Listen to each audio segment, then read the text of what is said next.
রবিবার থেকে 3 মাসের জন্য বন্ধ হয়ে যাচ্ছে জলপাইগুড়ি জেলার দুটি জাতীয় উদ্যান এবং অভয়ারণ্য। জলপাইগুড়ি বন্যপ্রাণ বিভাগের পক্ষ থেকে জারি করা নির্দেশিকায় জানানো হয়েছে, রবিবার অর্থাৎ 16 জুন থেকে সেপ্টেম্বর মাসের 15 তারিখ পর্যন্ত বন্ধ রাখা হচ্ছে।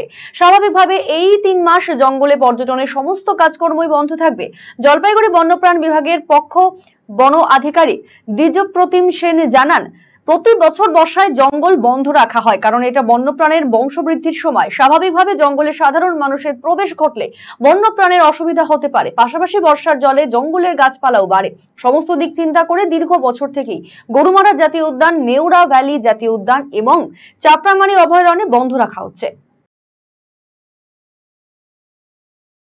এটার রিজন হচ্ছে যে এটা মনসুন ক্লোজার, যেটা প্রত্যেক বছর হয়। এই পিরিয়ডের মধ্যে অ্যানিমালসদের ব্রিডিং সিজন হয়, তো ওই জন্যে একটা period of least disturbance to the flora and fauna provide করার জন্য ফরেস্টটাকে বন্ধ করা।